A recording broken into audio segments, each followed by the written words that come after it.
नमस्कार मंडळी, दीप सोम किचनमध्ये तुम्हाला सगळ्यांचं पुन्हा एकदा स्वागत आहे.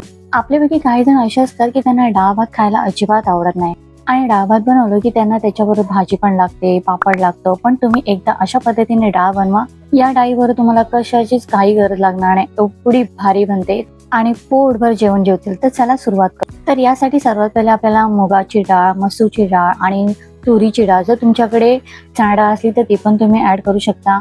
या सगळ्या डाळी आपल्याला सेम मापाप्रमाणे घ्यायच्यात, म्हणजे मी इथे 1/4 वाटीप्रमाणे घेतलेले आहेत. स्वच्छ धुवून यामध्ये 1.5 ग्लास पाणी घेऊन मग एक कांदा उभा चिरून घ्यायचा आहे, टोमॅटो घ्यायचा आहे, 2 हिरव्या मिरच्या, कसुरी मेथी 1 टेबलस्पून, थोडंसं हळद पावडर, थोडंसं तिखट मसाला.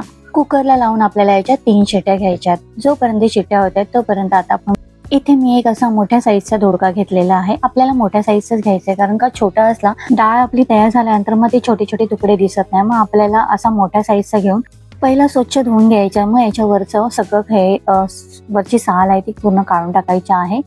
हे साल काढल्यानंतर तुम्ही पाहालच की किती छोटा होतो. तर तुम्ही पहा, हा आपला पूर्ण वरची साल काढल्यानंतर किती छोटासा दिसतोय. आता याचे आपल्याला मोठे मोठे साईज प्रमाणे तुकडे करायचे आहेत. एकदम पातळ तुकडे करू नका, थोडे असे जाडसर, म्हणजे ते डाळीमध्ये थोडे दिसतील तरी. तर अशा पद्धतीने आपले हे सगळे तुकडे कट करून झालेत. आता हे पाण्यात घालून ठेवूया, नाहीतर मग हे थोडंसं काळपटपणा येईल त्याच्यावरती, म्हणून आपल्याला हे थोडा वेळ पाण्यात ठेवायचं आहे. आणि आता इथे गॅसवरती मी कढई ठेवलेली आहे. कढई गरम झाल्यानंतर मग याच्यामध्ये 3 टेबलस्पून ऑइल आणि थोडंसं राई, थोडंसं जिरा आणि लाल मिरची असेल तुमच्याकडे 2-3 टाका, माझ्याकडे एकच होती मिरची. जिरा, राई थोडंसं तडतडल्यानंतर मग ह्याच्यामध्ये आपण कढीपत्त्याची पाने टाकूया.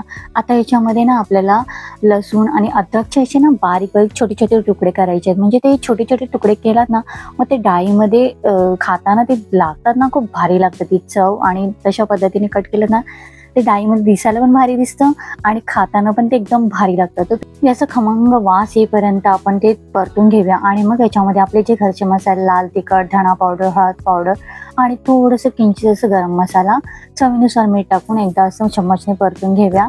आता थोड्या 1 मिनिटानंतर मग आपण याच्यामध्ये जे आपण कट केलंय दोडका, तो याच्यामध्ये घालून घेऊया. आता हे थोडं चम्मचने मसाला वगैरे चांगलं मस्तपैकी परतून घेऊया छानपैकी. आता हे 2 मिनिटासाठी आपण झाकण लावून ठेवूया, म्हणजे ते थोडं वाफेवरती शिजून घेऊया. आता हे वाफेवरती थोडंसं बघा सॉफ्ट झालं. कसं ते याची साईज पण बघा किती एकदम छोटी झाली. मग तुम्ही विचार करा, एकदम छोटा घेतला तर ते दिसणारच नाही, म्हणून मोठ्या साईजचा घ्या. आता इथे आपली डाळ पण चांगली मस्तपैकी छानपैकी अशी उकळलेली आहे, सॉफ्ट झालेले आहे. तर चम्मचने एकदा फिरून घेऊया. आणि याच्यामध्ये जर तुम्हाला थोडंसं घट्ट वाटत असेल तर तुम्ही गरम पाणी यामध्ये घालून घेऊया आणि चम्मचने एकजीव करून घेऊया. शिजवलेली डाळ घातल्यानंतर तुम्हाला अजून वाटत असेल की थोडं घट्ट आहे, तर तुम्ही अजून थोडासा गरम पाणी याच्यामध्ये ऍड करू शकता. डाळीची अजून चव वाढण्यासाठी आपण याच्यामध्ये ना थोडंसं चिंचेचं पाणी ऍड करूया आणि एकदा चम्मचने फिरून घेऊया. 5 मिनिटे आपल्याला उकळी घ्यायची आहे. त्यानंतर आपली डाळ मस्तपैकी तयार होते. आता इथे मस्तपैकी छानपैकी आपली डाळ शिजत चाललेली आहे. तुम्ही पाहू शकता, मस्त कलर पण छान मस्त आलेला आहे. एकदा ही रेसिपी तुम्ही ट्राय करा, सगळे अगदी आवडीने खातील. त्यासोबत तुम्हाला भाजी वगैरे पापड बिपडची काही गरज लागणार नाही, फक्त या डाळीवरच एकदम पोटभर सगळेजण जेवतील. तर तुम्ही पण ट्राय करून बघा आणि तुमचा फीडबॅक मला कमेंट बॉक्समध्ये नक्की कळवा. आणि जिरा राईस किंवा प्लेन राईसबरोबर तुम्ही सर्व केलात आणि इवन तुम्ही चपातीबरोबर जरी खाल्लात ना, तर एवढी भारी लागते. आणि याचं प्लस पॉईंट म्हणजे ही डाळ ना दुसऱ्या दिवशी तुम्ही खा, याची चव ना अजून दुप्पट वाढते. तर एकदा नक्की ट्राय करा. रेसिपी आवडली असेल तर लाईक करा, शेअर करा आणि अशाच नवीन रेसिपीसाठी दीप सोम किचनला सबस्क्राईब करा.